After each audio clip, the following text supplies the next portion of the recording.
Hello everyone!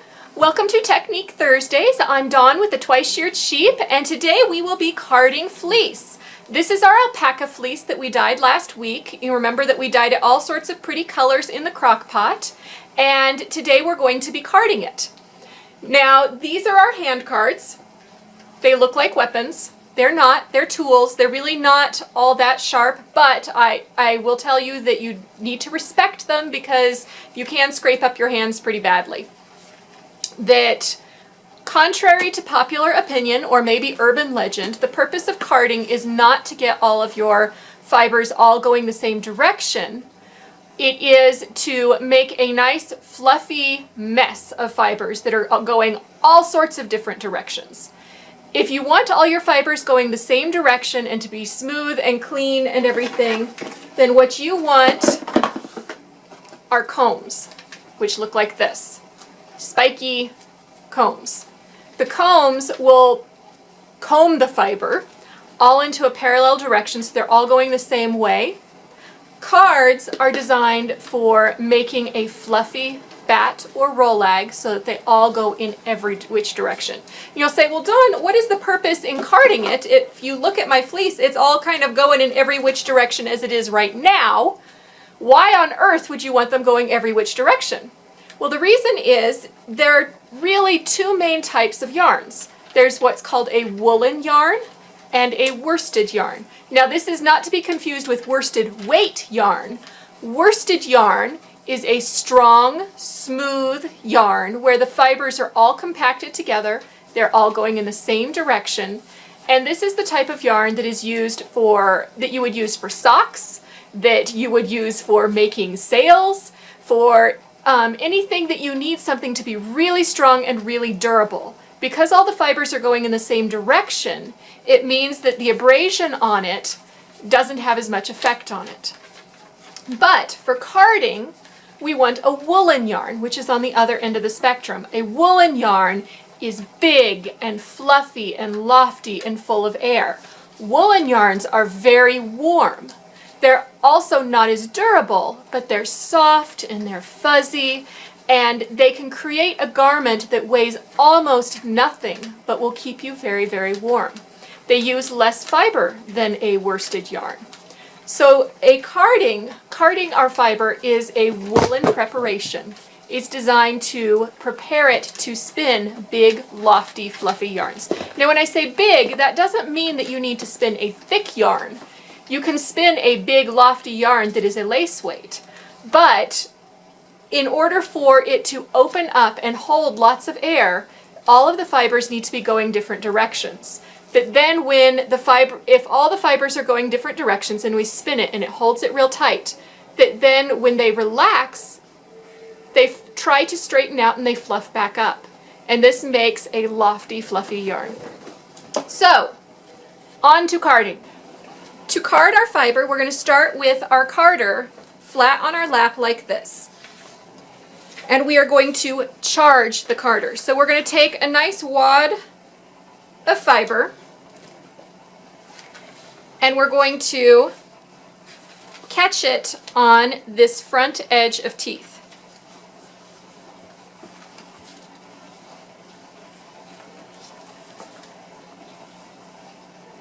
You can see how those pretty colors, at least I hope you can see, how all those pretty colors are kind of blending together. Now, you want to make sure that you do not overcharge your card. You don't want to fill up this back half of your carder. You want it all kind of on this front half. That if you get too much fiber on your hand card at once, you won't be able to card it correctly. Then we're going to take our other hand card and we're going to hold it in our hand kind of like this. Some people hold it like this, but this hurts my wrist, particularly with the motion that you're going to do. So I hold it kind of like this in my hand. So we're going to, with this card, now catch just the ends of the fiber and pull it. Flick it up so that the fibers come this way and don't mat down into it, and card again. And we're going to keep doing that until the fiber has transferred from this card onto this card.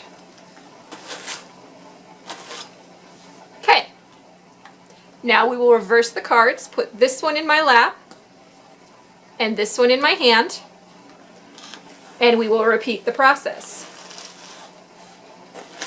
Now you might say, Dawn, how many times do I need to card these back and forth? And I would say as many times as is necessary in order to get a smooth, fluffy product. That if you notice that there are still lots of knots or that the fibers are clumping together, then I would do another pass. That I usually do a couple of back and forth.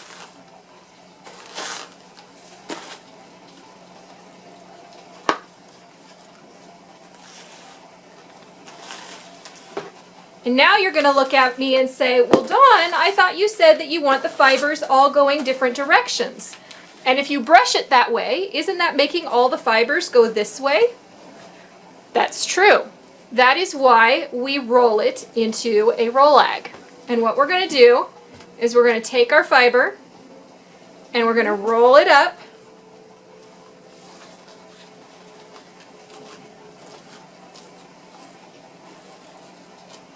into a roll-ag like so. And this roll-ag you spin from one of the ends, not from over here. What this does is when the fiber comes off, it's going to come off with the fibers going in around in circles, and it's going to grab yarn or threads at all different points along the length of the fiber. So they're not all just at the tips. Some of them you'll get them in the middle, and this will create a fluffy yarn. You can already see that it wants to open up, it wants to become more fluffy, that when you spin the yarn, it will be exactly the same way. It will want to fluff up.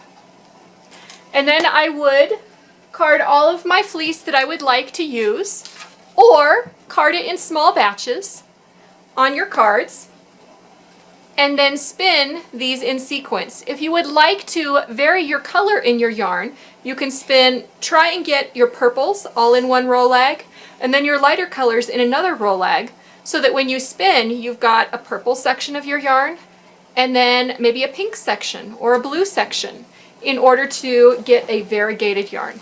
Next week, we will be spinning our lovely roll-ags into yarn, and you can see my favorite long draw woolen spinning method. So I will see you next week. Bye-bye!